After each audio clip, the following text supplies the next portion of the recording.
Hello, and welcome to GEO Designs Unlimited. We made this video to help answer questions that you may have concerning the ST expulsion valve. And at the end of this video, we hope to show you how we solve a common problem that seems to occur when the thermoplastic is pulled over the housing dummy on the mold and ends up stretching thin around one side of the dummy. Now first let me tell you about the valve. There's 8 parts to the valve, and I'll explain each part to you. Now the first, compared to the price of other valves on the market today, this is a low-cost alternative valve that's reliable, easy to remove and replace, and always seals tight.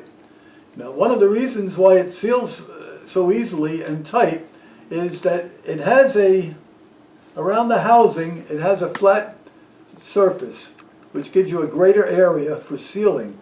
Now we apply a rubber gasket to that area, flat area, and now that you have more area for sealing, and it seals much easier. And it has and now on the housing itself, the threads on the housing, on the outside and the inside, are kept to a very tight tolerance. Now, what that does is it helps the center housing, the O-ring on the center housing stays much more concentric because of the tight tolerance on the threads, so that it'll seal on the sealing area in there very easy and with less tightness is required to do that. Now, the measurements on the O-ring to the top of the threads is only 0.489, under a ½ inch. And it has 4 vertical air chambers that allow for easy air expulsion.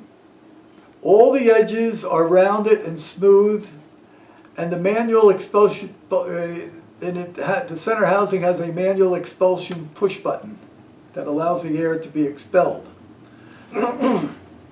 Now, on the what holds the valve onto the socket is the lock ring. Now this lock ring has a lot of unique little features to it. First of all, the surface area on the one side of this lock ring that goes against the plastic socket has a 5-degree interangular angle here, which helps make a uniform seal and pull the valve tight. Now the outer surface of the outer diameter on this lock ring has a grooved surface for easy finger tightening or hand tightening. And the other unique feature to here is it has 8 spanner wrench holes that allow this custom-made spanner wrench to fit right in there, and now you can turn it. Now, if this valve, if that were recessed into the socket or into the hard frame, you wouldn't be able to get at it. But with this wrench you can get at it very easily, and that's what makes it easy to install and remove the valve. And you don't have to use pliers or anything else that'll scratch up and mar the surface of the lock ring. Now the valve key, it comes with a valve key, which is self-explanatory. It can be kept on a purse or on a keychain, and it has the dummy, and this is pretty much understandable.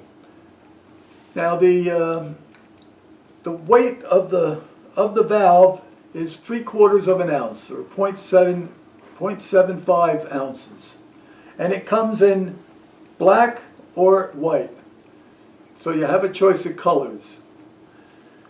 Now, when we first started this video, I said I'd explain to you how we solve the common problem of when the thermoplastic stretches thin below the dummy. This results with uneven pressure being applied to the sealing area around the valve. When this happens, we made this one up. It shows how we pulled this a little thin, so that this side here was thinner than this side, and this side was the top of the dummy, and it was much thicker. So when that happens, you'll get I'll exaggerate it, but you'll get where the lock ring has a space where it's thinner, So we just ground that down a little bit and feathered it over, so now it's all uniform thickness, and now the lock ring will apply uniform pressure completely around on the valve, making it very easy to maintain a nice airtight seal. Now,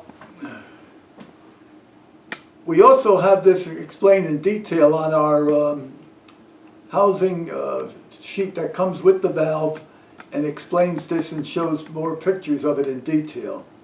Now, I hope that this video was helpful to you and for you, and thanks for watching.